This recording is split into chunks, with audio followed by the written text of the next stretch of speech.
I am here. Second interview for Big Dub Festival with my boy Pyrex. What's up, y'all? So we're just here to talk this shit, talk a bit about your history and stuff you've been doing, and also what you got going on in the future.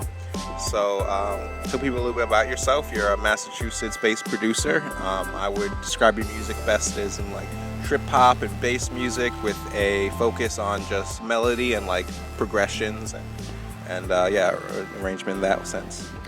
For sure, I agree with you there. Like, definitely progressive in a sense. I tend to make the samples. I mean, I use a lot of samples from other songs. I make some of my own as well, and pretty much start there and just keep adding on in each section. I just wanted to keep building up to a drop and then to a breakdown and then to something totally new, you know, and like a big like electronic drop rather than the sample drop, you know. Yeah. Definitely. Yeah, great. So you have your music is great. It's a lot of it that I've heard initially was coming off of WUMP Collective, which I know is a label you have a good relationship with. So yeah, we're going to talk a bit about just starting the Pyrex brand and how you got started with WUMP Collective and that. That's actually a crazy story. So I started probably making music like 5-6 years ago. I saw Ronnie and Mitch run WUMP. So Ronnie, I happened to stumble across like some event that was happening at Cello Blues in New Haven, and I saw like WUMP Collective. I checked out the artists, and I was like really liked Medicine the most. Yes, you know what I mean? He's a huge homie, and I like hit Ronnie up and just started talking to him a little bit about it, and started asking about my music, and then he checked that out, and he was like, oh wow, like people are really liking this music. I'm playing for them in the office and stuff like that, so I thought that was really chill.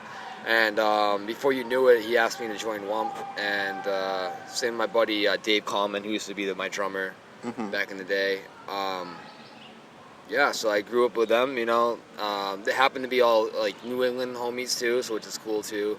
A lot of them live in Denver now. So yeah. Yeah, great people. Great label and a lot of diversity on that label. One of your last full project, the Arrival EP was out with them, and they also recently did a remix EP with that as well. So talk a bit about that EP and So that EP actually is a cool story too. So my first album ever put out, it was in 2 parts. It was Middle of Nowhere Part 1, Middle of Nowhere Part 2. Nowhere spelled like K-N-O-W, you know what I mean? Like nowhere, but you don't really know where you are yet, you know what I mean? It's where I wanted to be. I knew where I wanted to be, but at that time I was not there. So I flipped a bunch of samples then, did kind of what I do now, but like not in the same like professionalism that it seems to be now, So I wanted to redo it because I felt like I was at a point where I could make it the way I wanted to make it and sound the way I wanted to. So I reflipped all the samples I used for the first album I came out with. I reflipped a lot of the samples and I put them into the new album. Okay. So each song is kind of like a remix in a sense, but not really, of like a bunch of songs I made like 5-6 years ago. Yeah, it's like a reimagining. Like I threw all the samples. I mean, I might not use the same samples in each song, but I had all those samples saved, so I had them all in this new project and just reflipped them all, added a lot more like electronic sounds. Like another thing I like to do is like I'm kind of keen to like making sure that I create all my own like music. So like I want to create all the sounds, like a lot of sounds I feel like it sounds generic. So I don't want my sounds to sound too generic. So I really like go in depth in Serum and the Ableton, and I like to use this one plugin called Effectrix and just crazy stuff like that, and just really going at the sound design. Yeah, because that's the next level thing. Is like, you're cool if you make like sample based music and you have cool sounds going on, but like to make it your own, you have to like make everything. I feel like in a sense. And the next thing I want to do is I want to make all the samples as well. I don't want to use any samples that I've used from old songs. I mean, I like doing it now, and I think that's a really cool part of hip hop culture. But eventually, I want to have all my own samples. I have a guitarist, I have a trumpet player, I have keyboard player, I have all that kind of stuff, and I really want to make next album I come out with after the next one coming up will probably be all based on that. That's really cool. I mean, I definitely noticed that about your music, and I like that I'm sorry, I just lost my train of thought there for a second. But that actually, the sound design is one of my favorite things about your music because, I mean, I'm a hip hop head at my core, and I know you are as well. So hearing that genre with those kind of electronic elements is definitely one of my favorite things I get out of your music. And recently, I know you've been working on a lot of new music for a side project called Hooked with your boys. Hooked like. Hooked like. Yeah, like, All you know, you hooked like, you know, Okay. like, yeah. With your boys, Pills Beats, right? Yeah, Pills Beats, a big homie of mine. I toured with him 3 times. He's super good at art, super good at music, super talented in the studio, you know. Mm-hmm.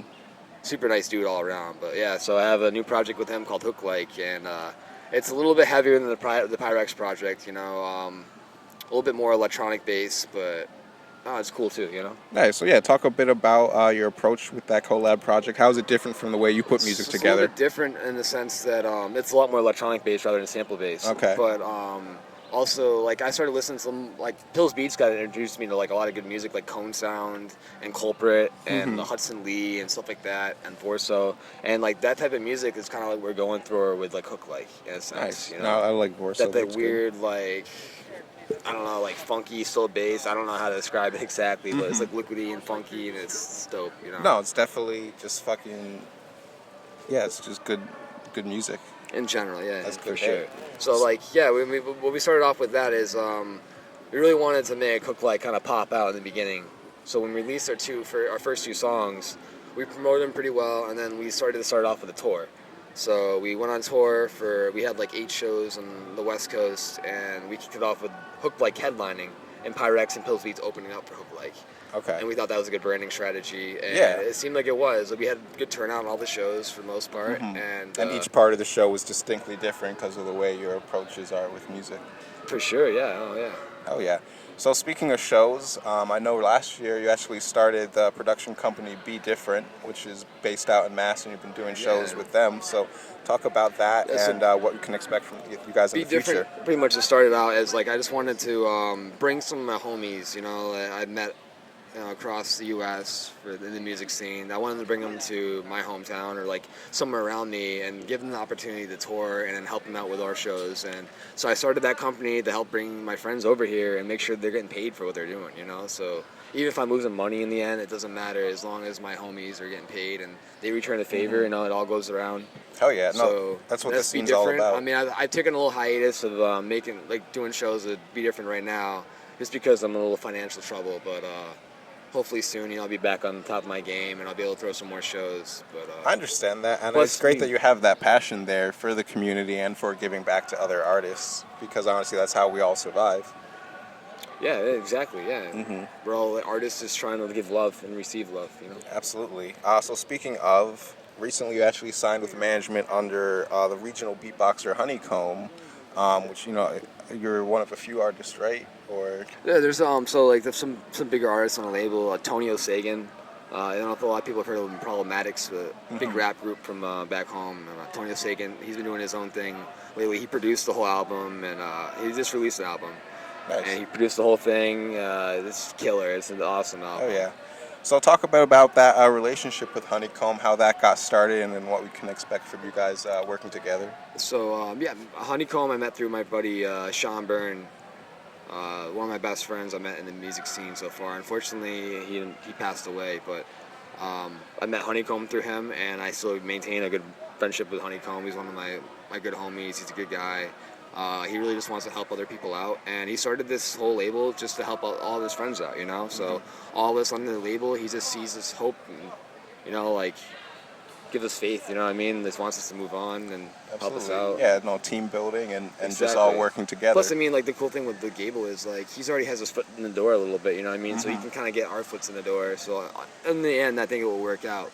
Absolutely. No, I'm excited because he's been making moves in the scene for a long time, and I think that together your sounds, him with the beatboxing and you're with your hip hop influence, it really works, and I think that seeing some shows together in the future will be really cool. Yeah, I would love to have him, you know, for a show. Like, let's do a collab or something, you know what I mean? That'd be really cool. We actually have one collab in the works, but it's still far from being done. But yeah, we got one in the works, but hopefully in a show sometime soon. I got to play with him in Denver this past tour, at your mom's nice. house. He Hell came yeah. up and he beatboxed for a few songs for the Pyrex and Hook Like set. So that was a cool opportunity. And Yeah, I've heard great things about that venue. it's a really dope venue. Yeah, it's really nice. They put the lights are good. The whole like presentation is very, very professional. Hell yeah. And there was a good amount of people there. It was a good time for sure. Good stuff. So yeah, speaking of your sets, besides just your DJing, well, with your DJing, I know you work with Ableton as well in your sets. Yeah. But you also have been doing recently some live band sets. Yeah. Let's talk about that and how that has been, and also if it at all affects your approach to music. Big time, for sure. Oh yeah. So the whole live band, coincidentally, who brought to my attention 2 years ago. Gable was like, yo, I booked you for this show in Albany, and he's like, but you gotta play with a band. So he's like, hit up the Chroma Code guys and, like get like a live, like electronic kind of band going. So I hit my boys and we got something together. We started working together, and 2 years later, we're still, together and doing shows together and whatnot. And what's the cool part is my guitarist Lee, he's gonna be in my new album. Like he's played guitar, like quite a few parts on it. He played harp on it. He played keyboard on it. He's a huge musician, you know what I mean? And like he's helping out the Pyrex brand huge by doing all this. So no, I really want to catch one of those sets. The whole next. approach though is different because now when I'm making music and I want to like have room for musicians to add their own thing, like I don't want to get it too busy. Some parts, like when it gets electronic, yeah, like they have those heavy drops. You want it to get like more busy, but I don't want a guitar to be there because it's going to sound kind of weird. Yeah. So like I leave room, like parts where they can jam, and but also the drums, like I can't have like two, like Hook, like what's cool is I can have like off timing drums and some like IDM style drums, you know what I mean? But you can't really do that with Pyrex because Pyrex, I have a drummer playing a lot of my songs and he's not going to be able to do that, you know what I mean? Like this weird like drum tempos and drum patterns, so. No, cool. So I get my approach is a little bit different. That's what's also I like Hook like a lot because Yeah. I can kind of like branch out a little bit and do some really weird and cool things that I can't do with Pyrex. That's really cool. No, I mean, that's great the way you work in instrumentation in there, and I agree. It's all about simplicity and making sure that you have the right amount going on at the same time. For sure, and you don't want to have everything going on at once. You know what I mean? Because there's got to be a start to it. And, it's got to build up energy. You can't just start with energy, and then what are you going to do? You can't take away from the energy. How are you going to build up? You know what I mean? Yeah, absolutely. There's got to be dull parts in songs and then really like high energetic parts in songs. That's the way I feel. You got to feel all that. Yeah, it's all about the journey. That's my number one thing as an artist. Agreed. I try to be a journey artist. Absolutely, in a sense, me too. So yeah, let's talk a bit about your upcoming album, which you just mentioned. I know you have that, your guitarist friend, and you also have Spark Kent, who we actually had a show together this past October. Yeah. So yeah, talk about the album and what we can expect from that. So the album's called A Sliver of Light, and what that represents is how, like a tree will really struggle and like bend in certain ways to get that little bit of light to grow and live. And if I have a cat at home, and what I notice is my cat, like, she's always in the light. Like, there's the shades, we have the shades open, she's always laying in the light. Like, everyone likes light and a little bit of heat, that warm sensation, and like, that's kind of what I'm trying to bring to in this. There's a little bit coldness too in this album, but there's also a lot of light, warmness. So that's the idea I got from it. Both sides of the coin. Luckily, I'm gonna have Pills Beats he's working on my artwork right now. Okay. Which is me. I can't wait to see it when he's done. So this album, like I said, I wanted to represent like more of a live band feel. So I wanted to introduce a bunch of my artist Lee with the guitarist. I have a new trumpet player as well. Okay, yeah, nice. I think I saw some vids of him recording a part recently. Yeah, he's really dope, man. So I get to add a lot of trumpet to the new songs, and more trumpet actually than guitar. I didn't picture that. Like, this is a last minute thing. Like, so I went over to my buddy's house, Lee. I went over to his house like 2 weeks ago, and he's sitting there. We were supposed to record for the new album, like a bunch of new instruments and stuff like that. And he's like, "Yo, this trumpet player used to be in my band Chroma Code, you know what I mean? He's gonna be coming over, so that'd be perfect for your album." So he dove in and fucking did his thing, and there we go. You know what I mean? Now I have trumpet in my new songs. Now I have a guitar, and I have a trump. Now I have a harp. Now I have a fucking there's a Wurlitzer, which is a crazy. Oh yes, that's one of my favorite keyboards. Too. A bunch of, yes, it's cool, great man. shit. Like, I can't wait to hear that. Yeah, you might have heard it last night. A new song called "Clockwork Purple" I played last night. Okay, word. So That's Nice. another thing is that I call it purple. It's like called purple music a lot of places, you know. Okay. So like this new song, other than probably my first song I release off, it's called Clockwork Purple. Hell yeah. So, how long have you been working on the album? What can we expect to being wrapped Year. up? I've been working on it since about the first. Probably have a song from last February that's on it. Okay. I've been working on that song for over a year. I have other songs from September, you know, August and stuff on there. I have some newer ones I worked on. I started in like March, when it's snowing out. So one's you're in the called final Snowfall. stages now. Yeah, About? and now I'm just I made all that. Pretty much made like a rough draft and then just sent it to my guitarist and stuff like that. Went over his house, worked with him, and then we had a bunch of recordings a few weeks ago. And now I'm adding that in. And I've added into about 4 songs right now. I hope to add in another 2 or 3 with more instruments. And I have some more rappers I'll be featuring too. A. Rob from Philadelphia or Harrisburg area, something like that. I don't know. He's from Pennsylvania somewhere. But Nice, yeah. A lot of he's talent pretty out there. dope, yeah. Spark Kent, as you mentioned. Yeah, our boy. My boy Steez is going to have something on it. So. Oh, yeah. No, I'm really excited And for then, that. yeah. All right. All right. Yeah, it's gonna be a great time. Can we expect that on WUMP, or are you gonna be self-releasing that? You think? I don't know yet. You're still in the works. You're just Might making be, the art first. Well, I mean, I don't really know. I'm probably gonna be a last-minute decision. I'm hope I release it on Philos or Westwood Recordings or something a little bit bigger. You know, to get new customer base and get my music out there a little bit and expand it. But I also want to self-release because I want to bring more to my attention to my page. You know. So it's kind of like I don't know what I want to do. No, I understand. It's all about that balance. But I do know one thing is that I'm going to heavily promote this album. I'm going to put a lot of money into it, make sure it gets heard, you know, because what's the point of making music if no one's going to hear it? Yeah, no, absolutely. I understand that. So, yeah, we're about here at the end. Is there anything else you would like to say to the viewers out there or to the people here at Big Dub? I have another rapper on my album. His name's Oblivion. He's 17. He's dope. 17. Got the skills. Yeah, he's dope. That's about it. I don't know. That's probably it. All right. You heard it here first. A Sliver of Light coming from Pyrex soon. We'll see. And in the meantime, check out the rest of his stuff on SoundCloud. And you got stuff on Spotify and all that as well? iTunes, at Amazon, maybe. I don't know if it's on there. But hell yeah. Some of them are probably on Pandora and all that good shit. Oh yeah, you know what to do. Check it out and hit that like and subscribe down below. And we'll see you on the next one.